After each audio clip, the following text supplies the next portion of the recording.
Sheep's blood is the anti-venom for a poisonous snake bite. I'm not trying to rain on anybody's parade, but this, as a preacher, I just had to find out if this is true. So I looked it up. I found this scientific study that I didn't understand any of it because it uses scientific language. And the last thing I did in science was high school biology. So I copied it and brought it over to my assistant. And I said, take the following study and make it make sense to me, who hasn't taken a science class since high school biology. And I pasted it. And it gave me a rundown about what the study was, and it wrote it out in English and not science language.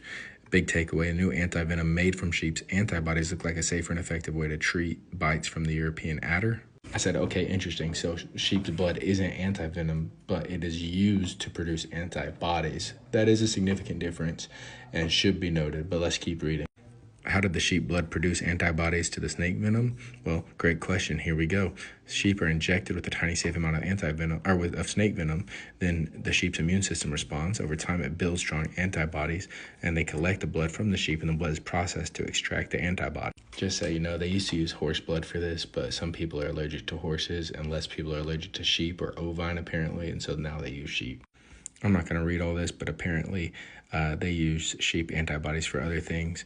You can read it if you want. Press pause. There you go. Boom.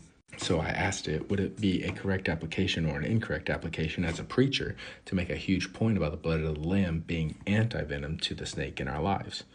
Now here's what it said. That's a powerful metaphor, and it's a correct and creative application as long as you clarify that it's metaphorical. It gives the rundown as to how it works theologically. You got the snake, you got the venom, you got the blood of the lamb, and you got anti-venom made from sheep. The sheep first has to take in the venom to create the cure, just like Christ took our sin upon himself. But it said, to avoid confusion or theological overreach, you need to say something like, just like doctors use the blood of a sheep to create anti-venom for a deadly snake bite, God used the blood of the Lamb, Jesus, to heal us from the poisonous sin that has entered our lives through the serpent's deception.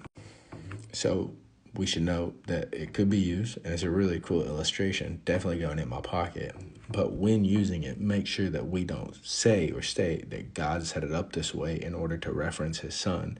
But let's make sure that we utilize this interesting connection and ground it in metaphor, and then we work from that in a theological perspective. I think it's interesting. Gonna put it in my pocket. I'll be pulling it out in a message soon.